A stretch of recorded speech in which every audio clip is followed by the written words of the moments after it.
Saya ini saat ini bukan CEO lagi, bukan direktur utama lagi dari Citra Marga Nusapala, yaitu pengelola jalan tol. Tapi alhamdulillah, 2012 saya sebagai CEO di sana. Tetapi sekarang alhamdulillah saya sudah jadi pemilik 80% saham di Citra Marga. Itu semua bukan karena kepintaran saya, bukan karena kehebatan saya, tetapi semua gerak Allah. Saya mulai dari kecil, saya sebagai pedagang es mambo, pedagang asongan. Saya tidak pernah bermimpi, tapi saya punya mimpi selalu. Oleh sebab itu saya selalu katakan kepada teman-teman, dalam hidup ini kita harus punya mimpi. Tetapi mimpi itu harus kita juga yang membuat menjadi kenyataan. Jangan biarkan mimpi itu berangan-angan saja di kepala kita, tapi kita harus jadikan kenyataan. Untuk membuat itu bagaimana? Kita jadi orang harus jujur dan amanah. Kedua, harus sayang kepada orang tua, karena doa orang tua ini membuat jalan kita jadi mulus. Dulu cita-cita cuman jadi tukang parkir. Waktu saya sekolah SMA, saya suka liwat di daerah Pasar Baru. Saya tanya tukang parkir, satu hari dapat berapa sih? Dapat 10.000 sampai 15.000. Waktu itu satu mangkok bakmi hanya 300 perak. Jadi kalau 10.000 sama dengan 33 mangkok. Andai kata saya makan satu hari 3 kali, saya masih bisa save 30 mangkok.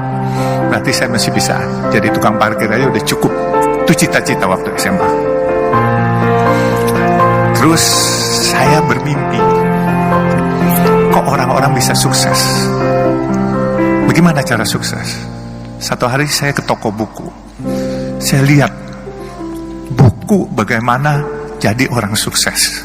Saya nggak punya uang. Saya hanya duduk ke sana, saya numpang baca. Terus saya pulang. Saya bacain buku bagaimana cari orang sukses. Karena jadi orang sukses itu harus rajin bekerja. Dan juga jangan lupa berdoa. Dan juga jangan lupa jujur. Dan jangan lupa juga sayang kepada orang tua. Dan minta ridho barokah dari orang tua. Itu intisarinya. Dan saya selalu bermimpi memang menjadi orang sukses. Mimpi itu saya sendiri pesimis waktu itu untuk jadi, untuk sukses. Tetapi seperti saya katakan,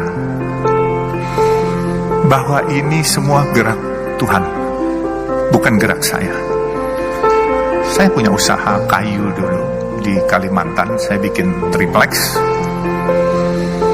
Tapi waktu Orde Baru, karena saya kurang dekat dengan pemerintahan waktu itu, akhirnya saya dikeluarkan satu surat untuk tidak dilayani dokumentasinya. Akhirnya saya tutup pabrik saya. 11.000 karyawan saya harus pulang ke Jawa itu semua. Dan saya nggak kecil hati.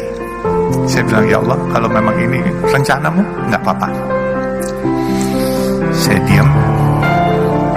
Terus saya coba lagi untuk berusaha lagi. Tetap kadangkala jatuh bangun, itu pasti. Saya 2008 diajak seorang teman, 14 tahun saya pensiun, itu ibaratnya nggak ada kerjaan. Diajak seorang teman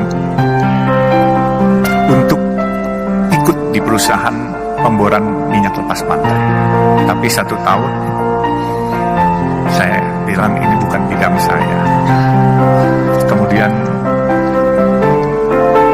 saya tahun 2012 saya ditawarkan oleh pemegang saham yang sedang berantem, pemegang saham jalan tol Citra Marga Nusapala Persada. Itu jalan tol dalam kota, dan sekarang ini kalau perusahaan tol swasta terbesar adalah Citra Marga. Saya ceritakan juga, inilah mungkin yang paling penting. Waktu saya masuk di Citra Marga, ini pemegang sahamnya berantem, menanyakan kepada saya, kamu berani nggak jadi direktur utama. Saya bilang, kenapa harus saya? Karena ini raksasa-raksasa lagi pada berantem semua. Kebenaran saya ini kelahiran Kalimantan Timur, dari Sungai Mahakam saya lahir. Lalu saya jawab sama teman-teman saya, selama nggak nyuri, saya berani apa saja saya, dan tidak korupsi.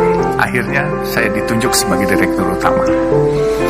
Di waktu saya ditunjuk sebagai direktur utama, saya melihat karena ini perusahaan publik, pemegang sahamnya ini banyakkan institusi-institusi asing. Saya lihat ini perusahaan bagus. Kenapa saya bilang bagus?